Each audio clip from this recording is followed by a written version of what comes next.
Good day, and thank you for standing by. Welcome to the SGH third quarter fiscal 2021 earnings call. At this time, all participants are in a listen-only mode. After the speaker's presentation, there will be a question-and-answer session. To ask a question during the session, you will need to press star one on your telephone.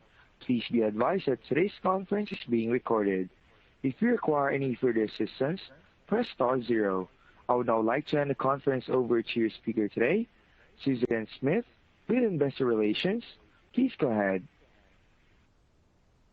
Thank you, operator. Good afternoon, and thank you for joining us on today's earnings conference call to discuss SMART Global Holdings' third quarter fiscal 2021 results. On the call with me today are Mark Adams, Chief Executive Officer, Jack Pacheco, Chief Operating Officer, and Ken Rizvi, Chief Financial Officer. This call is being webcast from our website at smartgh.com.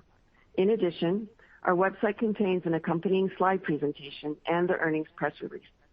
We encourage you to go to our website throughout the quarter for the most current information on the company, including information on the various financial conferences we will be attending.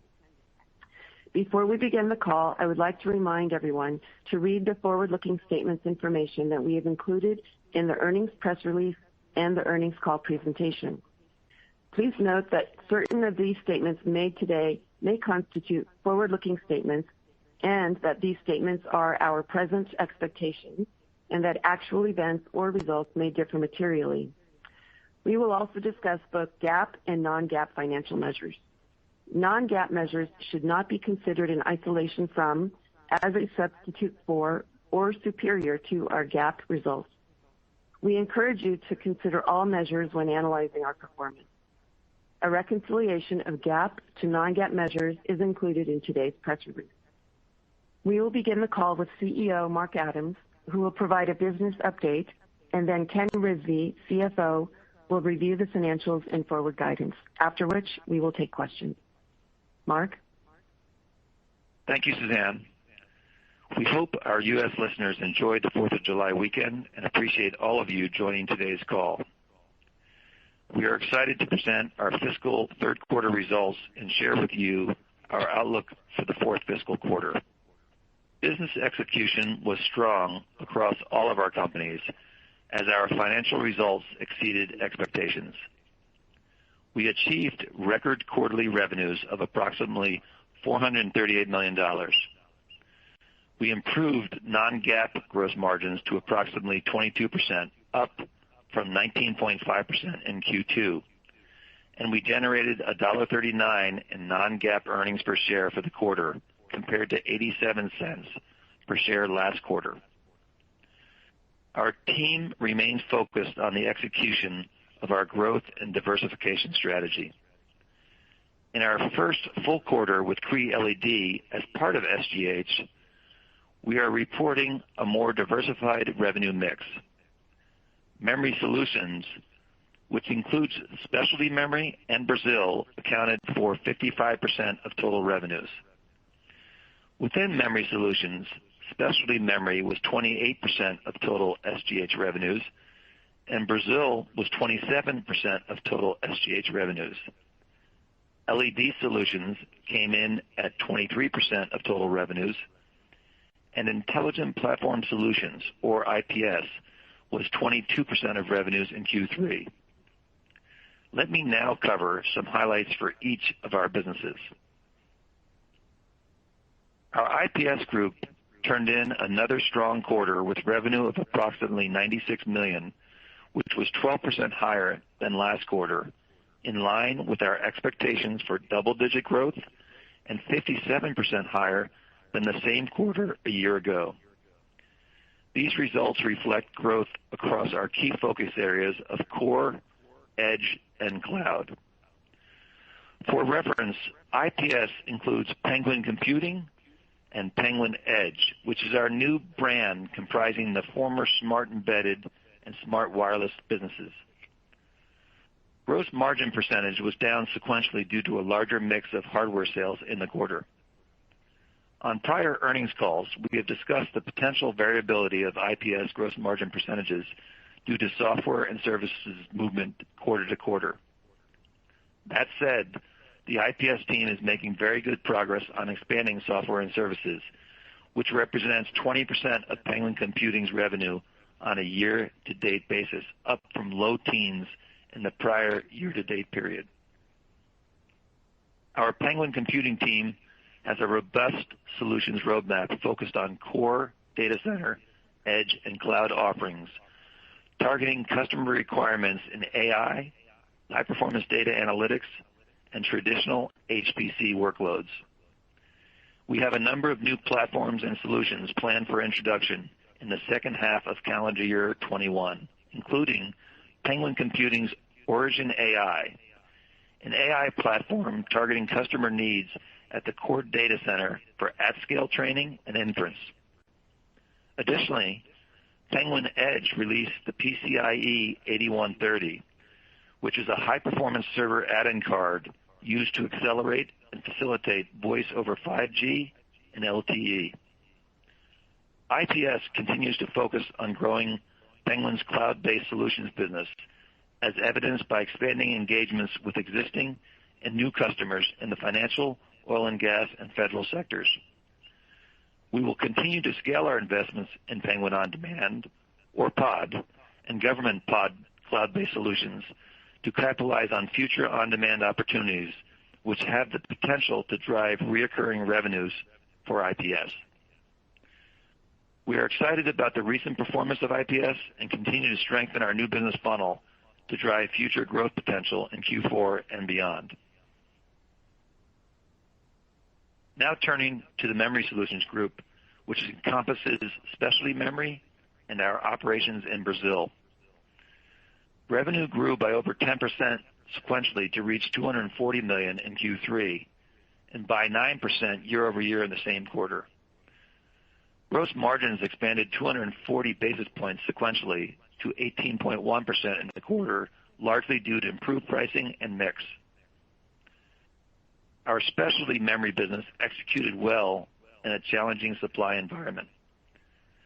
Beyond our core business with traditional customers in telecom, networking, and the enterprise, we are gaining traction in more data-intensive applications, where new standards such as OpenCAPI are helping to drive performance improvements. OpenCAPI is an open interface architectural standard which supports very low latency and high bandwidth memory. We are seeing our DRAM OpenCAPI modules moving into production for compute-intensive applications and expect to ramp this business as we move into fiscal year 22. Backlog for our flash product portfolio grew nicely in the quarter, and we anticipate strong quarter-over-quarter revenue performance in Q4. We are expanding our product development focus for customers across new end markets to meet their application-specific needs. We are in early production of mini and very low-power DIMM modules for use in cybersecurity applications, and custom SSD products used in surveillance as well as the transportation sector. Each of these areas represents new segment opportunities for specialty memory. Our strong results in Brazil were due primarily to increasing unit demand in PC notebook and server, which grew 26% from the previous quarter. Demand for mobile memory remained stable, while ASPs increased slightly when compared to Q2 ASPs. Additionally, our plans to build SSDs in-country remain on track, and we are optimistic about this new catalyst for growth in revenues during our next fiscal year. Now turning to Cree LED, which exceeded expectations, recording revenue of $102 million versus a guide of $90 to $95 million. Non-GAAP gross margins were almost 30%, well ahead of guidance, despite operating in a supply-constrained environment, a testament to the team's focus and ability to execute. The manufacturing transformation that Claude outlined during our recent Analyst Day is progressing well, with the transition from silicon carbide to sapphire wafers and the migration to a fab-lite model with our key strategic partners driving our operating performance. The LED team continued to drive technology leadership across their product portfolio. For example, Cree LED's flagship outdoor lighting LED product, the X-Lamp XP G3S line, is one of the brightest and most reliable LEDs available in its class. This product line is optimized for directional, high-lumen lighting applications where efficacy and optical control are critical. Demand across Cree LED's targeted end market segments continues to improve. We saw new customer wins in general lighting, specialty lighting, video, and horticultural lighting. We remain confident in the team's ability to deliver strong results and couldn't be more excited to have the Cree team on board, fully engaged in driving growth and profitability as part of SGH. Let me stop here and hand the call over to Ken for a detailed look at our Q3 financials and Q4 forecast. Ken? Thanks, Mark. At our Analyst Day in April, we outlined our strategy to continue to grow and diversify our business. The third fiscal quarter of 2021 demonstrates how our strategy is playing out with strong performance across all of our businesses: Intelligent Platform Solutions, Memory Solutions, and LED Solutions. As Mark mentioned earlier, we reported a strong quarter with all key metrics above our guidance range. Net sales for the third fiscal quarter of 2021 were approximately $438 million, an increase of 56% year-over-year from the third fiscal quarter of 2020 and 44% sequentially, a record result for the company. In addition, non-GAAP gross margin came in at 21.9%, and non-GAAP diluted earnings per share was $1.39 for the third fiscal quarter of 2021, both above our guidance range. Now, turning to highlights from our non-GAAP income statement. On a year-over-year basis, total SGH revenues grew by approximately 56%. This growth was driven primarily by the incorporation of Cree LED into SGH, which added approximately $102 million of sales in our third fiscal quarter. Excluding Cree LED, our revenues grew by approximately 19% on a year-over-year basis, mainly driven by IPS, which grew by approximately 57%, and Memory Solutions, which grew by approximately 9%. For the third fiscal quarter, IPS had revenues on a quarterly basis of approximately $96 million, a record for that business. Our Memory Solutions Group had revenues of approximately $240 million in the third fiscal quarter of 2021. Within the Memory Solutions Group, Specialty Memory reported revenues of approximately $122 million in the third fiscal quarter, while Brazil reported revenues of $118 million. Gross margin for the third fiscal quarter of 2021 was 21.9%, up from the 19.5% in the prior quarter and up from 19.9% in the third fiscal quarter of 2020, and helped by the performance of the LED Solutions Group. Gross margin for IPS was 23.1% in the third fiscal quarter of 2021, down from the same period in the prior year, primarily due to a higher mix of hardware sales. As we have discussed previously, we expect some quarter-to-quarter variability in gross margin for IPS based on the timing of solutions and services revenue. We are expecting, however, to see an uptick in gross margin for IPS in the fourth fiscal quarter of 2021. Gross margin for our Memory Solutions Group was 18.1%, up approximately 240 basis points from the second fiscal quarter and relatively flat with the year-over-year period. Gross margin for LED Solutions was 29.6% in the third fiscal quarter. Operating expenses for the third fiscal quarter of 2021 were approximately $52.4 million, up from the $35.5 million in the third fiscal quarter of 2020.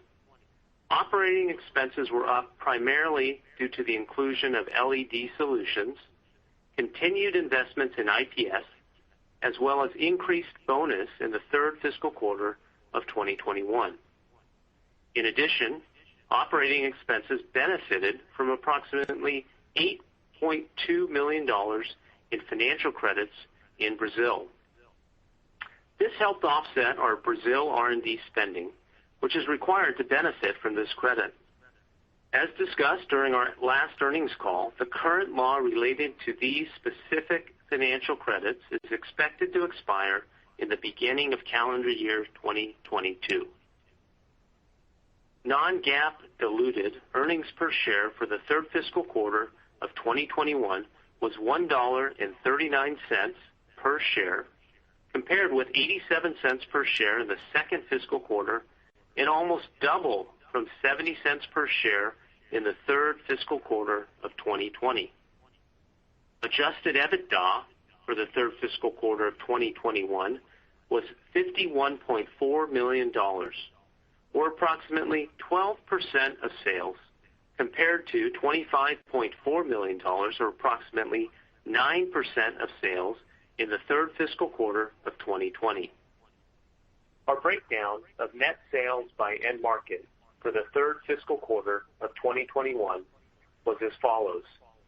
Mobile and PCs was 24%, network and telecom 15%, server and storage 12%, advanced lighting 23%, and industrial, defense, and other 26%. Turning to working capital, our net accounts receivables totaled $274.9 million, compared with $203.4 million last quarter. The increase was largely driven by the addition of LED Solutions. Days sales outstanding came in at 39 days, compared with 41 days last quarter. Inventory totaled $289 million at the end of the third fiscal quarter, compared with $189.3 million at the end of the prior quarter, driven by the addition of LED Solutions, as well as strategic inventory build during the quarter in preparation for a higher revenue ramp in our fourth fiscal quarter. Inventory turns were 7.7 times in the third fiscal quarter versus 8.3 times in the prior quarter. Consistent with past practices, accounts receivables, days outstanding, and inventory turnover are calculated on a gross sales and cost of goods sold basis, which were $643.3 million and $558.8 million, respectively, for the third fiscal quarter. As a reminder, the difference between gross revenue and net sales is related to our supply chain services business, which is accounted for on an agency basis, meaning that we only recognize as net sales the net profit on a supply chain services transaction. Cash and equivalents totaled $189 million at the end of the third fiscal quarter, which was $49.2 million higher than the previous quarter. Third quarter cash flow from operations totaled $49.3 million, compared with $20.4 million in the prior quarter, and was up sequentially from the second quarter, primarily due to the inclusion of LED Solutions. On a trailing 12-month basis, cash flow from operations totaled $130.3 million. For those of you tracking CapEx and depreciation, CapEx was $5.2 million for the quarter, and depreciation was $9.1 million. And now, turning to our fiscal fourth quarter 2021 guidance. We expect our net sales for the fourth quarter of 2021 will range from approximately $440 million to $480 million, an increase of approximately 55% year-over-year at the midpoint of our guidance. Our GAAP and non-GAAP gross margin for the fourth quarter of 2021 is expected to be approximately 22 to 24%. Our non-GAAP operating expenses are expected to be in the range of $55 to $60 million in the fourth quarter of 2021.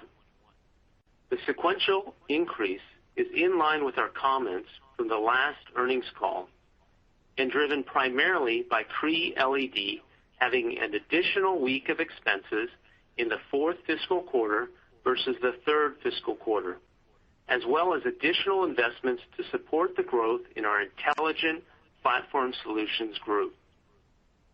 GAAP earnings per diluted share is expected to be approximately 95 cents ±15 cents. On a non-GAAP basis, excluding share-based compensation expense, intangible asset amortization expense, and convertible debt discount, we expect non-GAAP earnings per diluted share will be in the range of $1.60 ±15 cents.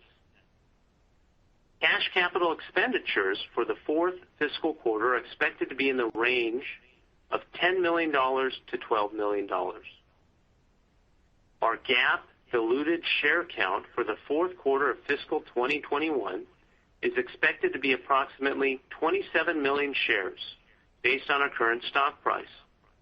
Our non-GAAP diluted share count for the fourth quarter of fiscal 2021 is expected to be approximately 26 million shares, as it includes the benefit of our convertible note capped calls. Our forecast for the fourth fiscal quarter is based on the current environment, which contemplates the constraints in the global supply chain. Please refer to our non-GAAP financial information section and the reconciliation of non-GAAP financial measures to GAAP results and the reconciliation of GAAP net income to adjusted EBITDA tables in our earnings press release for further details. With that, let me turn the call back to Mark for some concluding comments before we open the call to questions. Mark? Thanks, Ken. Before opening the call for Q&A, I would like to end my prepared remarks with a few additional comments. First, I'd like to acknowledge that we are making good progress on our environmental sustainability and corporate governance, or ESG, disclosures, and we will be providing updates in the coming quarters. Secondly, I want to recognize all of our factory workers around the globe who have done a fantastic job of keeping our sites operating at a high level of performance while maintaining a safe and healthy environment. Our operating teams at Cree LED, Smart Modular, and Penguin have performed extremely well during these uncertain times, considering the COVID pandemic situation and broad electronic supply shortages. With new COVID outbreaks in Brazil and Asia, we are continuing to maintain strict employee safety measures and have not had any major operational issues in our facilities to date. As outlined during our Analyst Day back in April, our key strategic objectives are to drive shareholder value by growing our business both organically and inorganically. When you couple the outstanding results from Cree LED with the growth in Penguin Computing and strong operating performance at Smart Modular, I hope you see evidence of this strategy playing out. While we are proud of our third quarter results, we feel we have tremendous opportunity for growth in the future. Operator, we are now ready to take questions. All right, so as a reminder, to ask a question, you will need to press star one on your telephone. To withdraw your question, press the pound key. Again, that is star one on your telephone. Please stand by while we compile the Q&A roster. We do have a question from Tom O'Malley from Barclays. You are now live. Hey, good afternoon, and thanks for taking my question, and congrats on the nice results. My first question was on the LED business. Obviously, a really strong contribution in the quarter. when you guys first did the deal, you kind of laid out $350 to $400 million of contribution, and the run rate in the quarter was even a little bit ahead of that. Can you talk about what happened during the quarter to kind of get you outside of that run rate? And do you kind of see that higher run rate sustainable in the near future? Yeah, Tom, this is Mark. I think we're pleased with the demand profile in the business and the broader LED sector and certainly the markets we play in. I think that what's lost in the LED industry a little bit is they've been in a downturn for about the last 2 or 3 years, and there has been some good signals, positive signals on the demand side of the house. And of course, the operations team at Cree LED did a great job in reacting accordingly. And we think that there's potential that we're catching this thing on a trough, and there is some upside growth as we predicted at the Analyst Day or forecast at the Analyst Day, kind of mid-single-digit growth, 4 or 5%. And like I said, we're investing in this business. We want to grow it. We didn't just buy it to harvest it. Initially, we were looking at the kind of, we were talking about 9 months ago right now, back in October or so, or 6 months ago, I should say. We were looking at, a business that was kind of traditionally doing about $100 million a quarter. But the market's starting to turn a little bit more favorable on the demand signals, and we're kind of bullish on the opportunity to grow from here. Great, that's helpful. And then in your prepared remarks, you talked about going into August and seeing, I think your particular comment was specialty memory will be strong quarter over quarter. Obviously, you have a big sequential increase in revenue. Can you talk through some of the moving parts? What's really driving this increase outside of the specialty memory data point you gave us already? Are you meaning for the whole business or just in terms of memory? For the whole business into August. Well, I think that broadly demand across the sectors is doing very well, driven by different dynamics.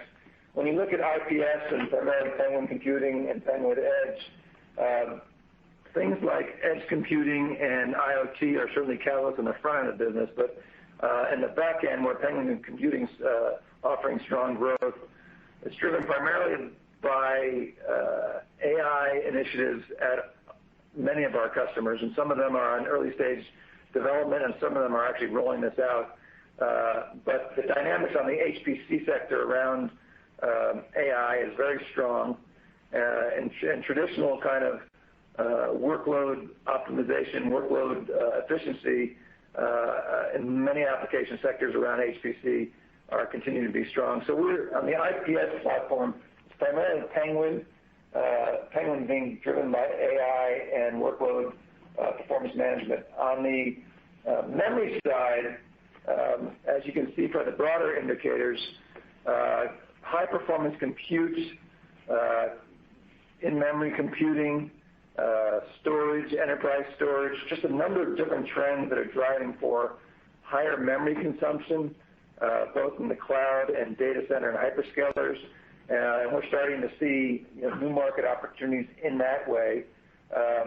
And so you couple that with pretty good economic situation, notwithstanding the COVID implications to Brazil, but the economic indicators in Brazil are largely favorable. GDP is good, inflation's generally in hand, unemployment's pretty standard in the range that normally operates. So for the currency is pretty strong. So Brazil economic indicators are good, and so servers and IT spending in Brazil are positive. So you've got that coupled with new memory applications in the specialty business. So you've got IPS and memory, and then of course, as I mentioned to your first question, is the Cree LED business. Just demand across our sectors is relatively robust, and I think that's a phenomenon that's kind of over the last 9 months or so that we've seen strengthen, and we think there's more growth from here. Great. Congrats again, guys. Thanks.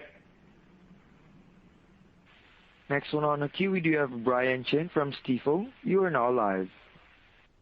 Hi there. Good afternoon. Congratulations on the results, and thanks for letting us ask a few questions. Maybe first on gross margins, very good sequential improvement, clearly. Are the improvements here in memory, but particularly in LED, sustainable, or is this a little bit above trend line based on the current progress you're making on outsourcing and the conversion to sapphire wafers? Well, I think there's improvement in front of us still. I think that we would kind of suggest that we are gaining some momentum here from the demand picture I just painted. In addition, some operating efficiencies that we're gaining across all of our businesses, with the exception, as Ken called out on his comments relative to in-quarter IPS gross margins, which were down a little bit due to mix. But broadly speaking, our mix was favorable. Our operating efficiency and transformation at Cree has been successful in terms of where we were on plan. And so if you combine that with, again, mix and pricing benefits, it showed the strength. We think there's improvement from here, but we think it's more incremental than we just experienced in Q3. And so I'll let Ken talk to that in a second.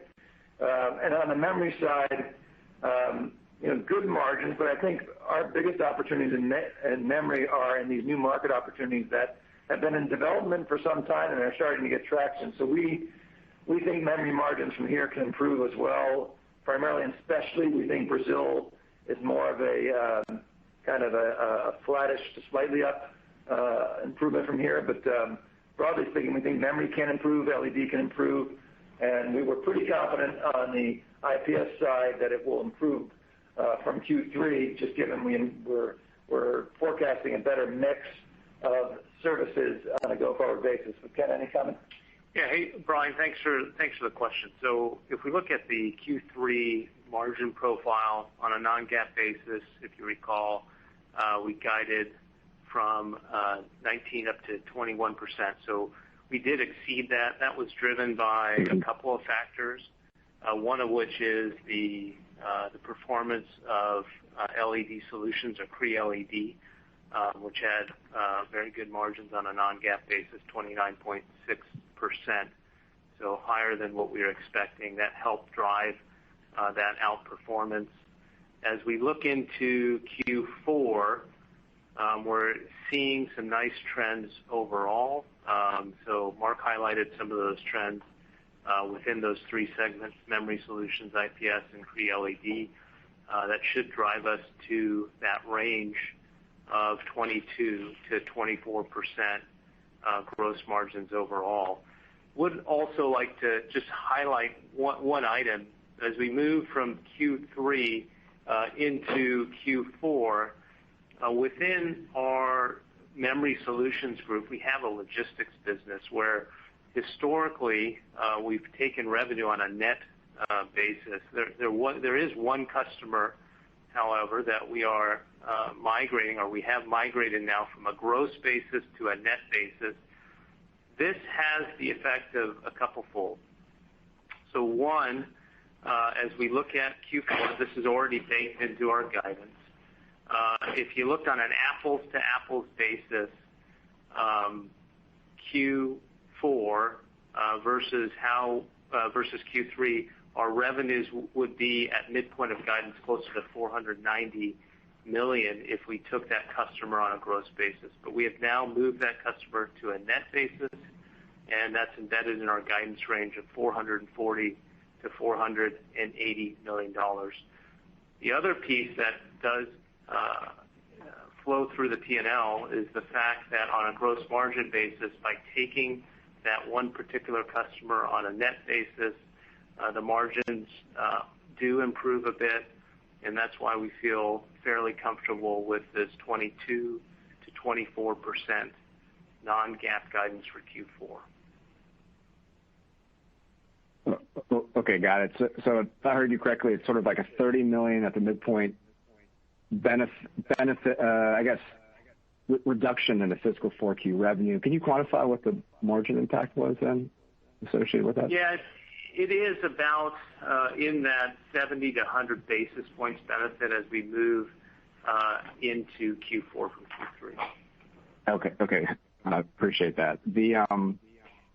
Just a couple more questions, but just going to IPS, undoubtedly coming up, you're tracking a strong growth year here in fiscal 21.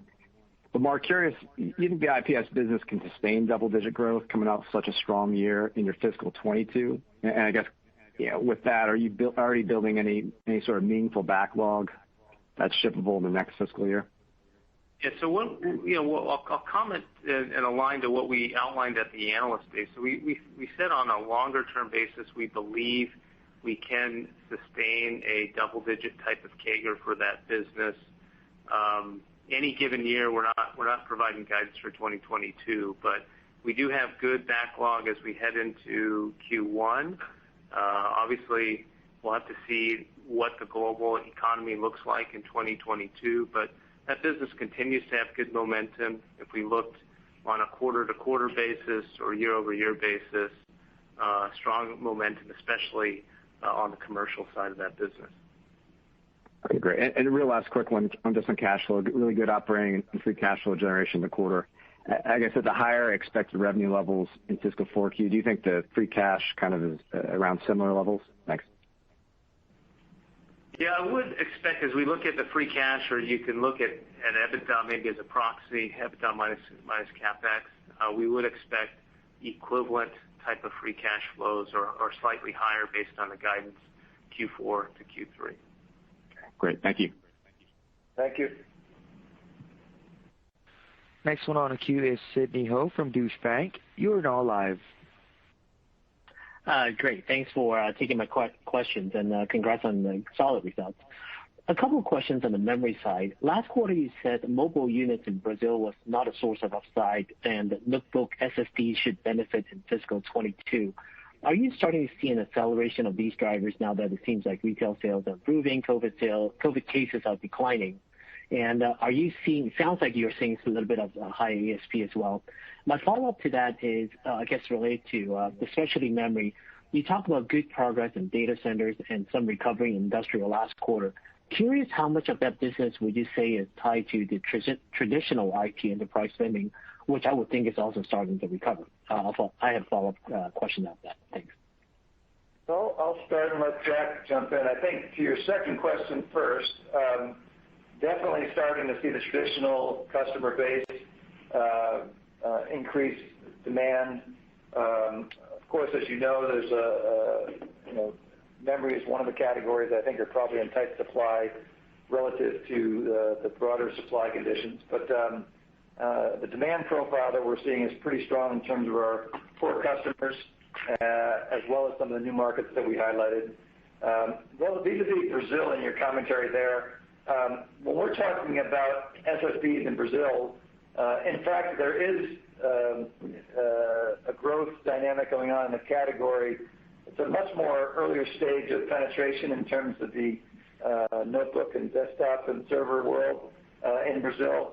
What we're really focused on is in-country manufacturing to take advantage of the infrastructure we have there, leverage our capital in place to drive the benefits of the incentive system to buy and award points to SSD purchases where we think we can drive growth in the category as the largest memory player in Brazil.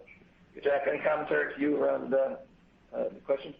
Yeah, I mean, in Brazil, I think, Sydney, the real growth in Brazil right now is really units up in the PC, notebook, server area for Brazil. Mobile's been fairly flat quarter to quarter, so we're seeing growth in that part of the business down in Brazil. And ASPs have been up a little bit, but it's more the unit growth driving Brazil in that area. Okay, that's helpful. Maybe my follow-up question is on the supply chain. Ken, you mentioned your guidance contemplated some supply constraints in there. Can you give us a little more color which businesses will likely be more impacted? How are you thinking about the impact of these new lockdowns in Asia that may have on your memory or intelligent platform solutions? I think those are the two things that manufactured there. Is that more related to availability of parts, or is more COVID-related gross margin headwind that you're thinking about? Thanks. Yeah, Sidney, let me just make a comment before Ken contributes here. The nice part about the businesses we're in, it's obviously an essential business. So our Malaysia and Brazil operations have been up and running. We're being very careful, obviously, but they're running at the capacity we need. And a lot of our manufacturing assets, as you know, are here based in the U.S. So from an operational standpoint, we're not being hit so much as it relates to being able to produce and supply. I'll let Ken deal with the second part of the question. Sure. So if we look at our inventory, and we talked a little bit about this on the previous earnings call, the inventory did go up this quarter for really two reasons or three reasons. One, we included Cree LED, so that was a large portion of the increase from Q2 to Q3. And then the second factor, which we talked about on the last call, was the fact that if we were able to find inventory to secure parts for our revenue, not only in Q3 but Q4 and into Q1, we were going to take that opportunity to secure that inventory. So as it relates to our businesses, the areas that we saw growth, excluding the Cree acquisition and the incremental inventory for that, was primarily around our memory business, and that constituted probably 2/3 of the increase, excluding Cree, in terms of the growth quarter to quarter in our inventory. And that was just to secure supply as we look at both the Brazil and specialty businesses. Great. Thank you. Next one on the line is Raji Gill from Needham & Company. You are now live. Yes, thank you, and congrats on great momentum across the board. Very impressive. Mark, I was wondering if you could talk a little bit about the growth you're seeing in some of these end markets. When you break down, mobile networking, server storage, it looks like that the server and storage business more than doubled year-over-year in terms of growth. And then you're seeing, strong growth in industrial and defense, and at the same time, mobile PCs continues to grow. But I'm wondering if you can maybe comment on server and storage and industrial, because those seem to be kind of the outliers on an end market basis. Sure. Really, when you think about it, if you break up server and storage, which only from a perspective of what's the catalyst of each, obviously there's an integration of those two, allows for data center IT growth. But on the storage growth, just the amount of data being stored and generated is staggering, continues to be kind of something that's forecasting broader sector growth. And that's as true for SSDs as well as even if you look at the hard drive numbers and what the likes of Seagate and Western Digital are forecasting. So the data explosion in the market is just validated, and we think it continues on the storage piece. On the server piece, in terms of the hyperscale and cloud businesses, as well as edge computing in the end-to-end core to edge architecture, both those markets, both in terms of the applications as well as the investments in broader enterprise networks, are leading to pretty high growth numbers there, and the content in those systems is relatively strong. Beyond that, beyond just the kind of the enterprise architecture of benefits of a cloud implementation or hyperscale model with core to edge, you also have these catalysts of data analytics and AI and machine learning, just a lot of investments at the enterprise corporate level as well as in the federal sector, driving kind of this combined demand profile that leads to pretty good growth in both the server and storage space, as you acknowledged. And just another question on the revenue growth. So if you look at the IPS business, it grew 57% year-over-year off a very tough compare in May of 2020, that business grew 70% year-over-year. And so pretty strong growth off tough compares. Wondering maybe if you could characterize, what specifically you're seeing in terms of customer trends, and also could you talk about, the shift in the business model that you've developed to focus more on services? How has that helped that business as it progresses forward? Sure. The the catalyst really is really kind of the answer I just gave you, because in that business we're selling kind of compute capabilities, and we're also selling solutions around that platform as well as storage. And so AI, data analytics, workflow, optimization, allocation, provisioning, just all the traditional HPC platform capabilities, as well as custom design, edge applications.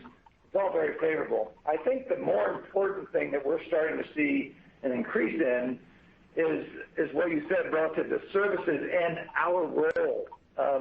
When you think of what the larger enterprises are investing in terms of capabilities, they're looking for a partner like Penguin to be their kind of outsourced integration solutions provider. And what I mean by that is, as far as designing systems at the hardware and operating system and security level, they want an expert to come do that for them. They prefer to invest their limited capital dollars on kind of application layer capabilities. And so what we're starting to see is things like design, deployment, and post-sale maintenance and service.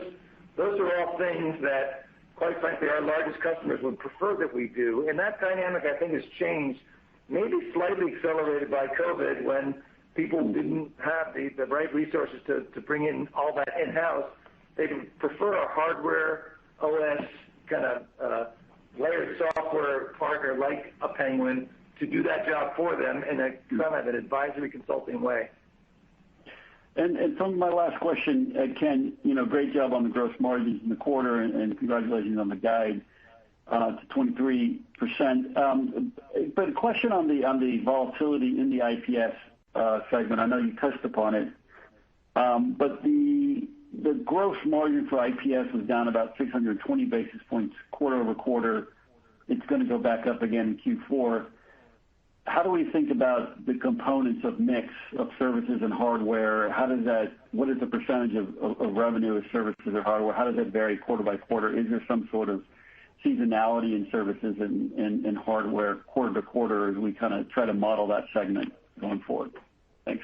Yeah, there is seasonality in that overall business because we do have federal related business versus commercial, and federal does have some incremental sales as we head into our fiscal Q1 typically. But when you think about software and services for that business, there's longer term software and service like managed services, but there are also services as we install these large systems into our customers. And that's where there can be some lumpiness quarter to quarter. So as we looked at Q3, I would say more hardware-oriented sales in Q3. As we look at Q4, there is going to be some incremental services. That's why we highlighted we would expect that the margins for IPS would uptick Q3 to Q4 because there will be some installation-related services for those systems. But overall, on a long-term basis, we highlighted that business can be in that 25% plus or minus, but longer term at the Analyst Day, we're looking to drive that business towards 30% plus on a long-term basis as we add more services and software into that business.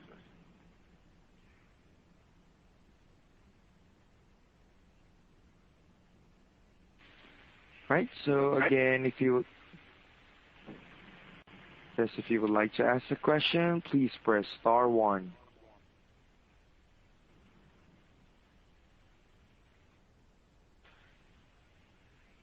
Next one on the queue, we do have Kevin Cassidy from Rosenblatt Securities. You are now live. Thanks for taking my question, and congratulations on the great results. And I'm going to ask more about the software services also. Just, that's great. It's moved up. It's growing faster than the group overall, going from low teens to 20%. But in your funnel of sales, coming in, do you expect this to continue to outgrow, and is this going to be 50% of the group's revenue?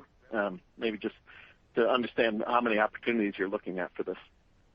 I think, Kevin, that there's still some growth as a percentage basis. I'd stop short of saying 50%.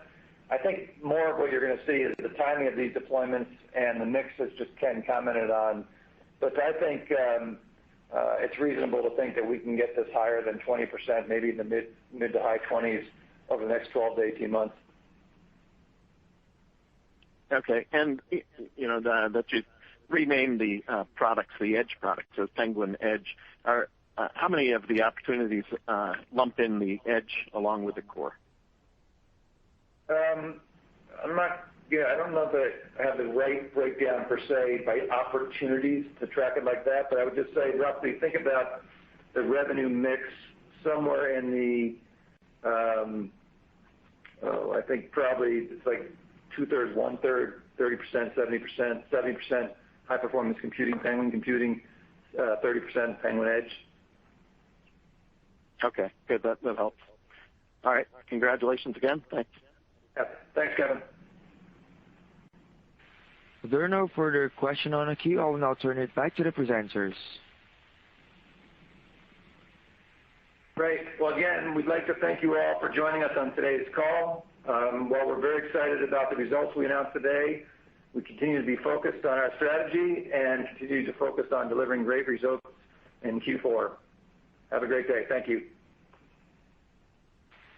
This concludes today's conference call. Thank you for participating. You may now disconnect.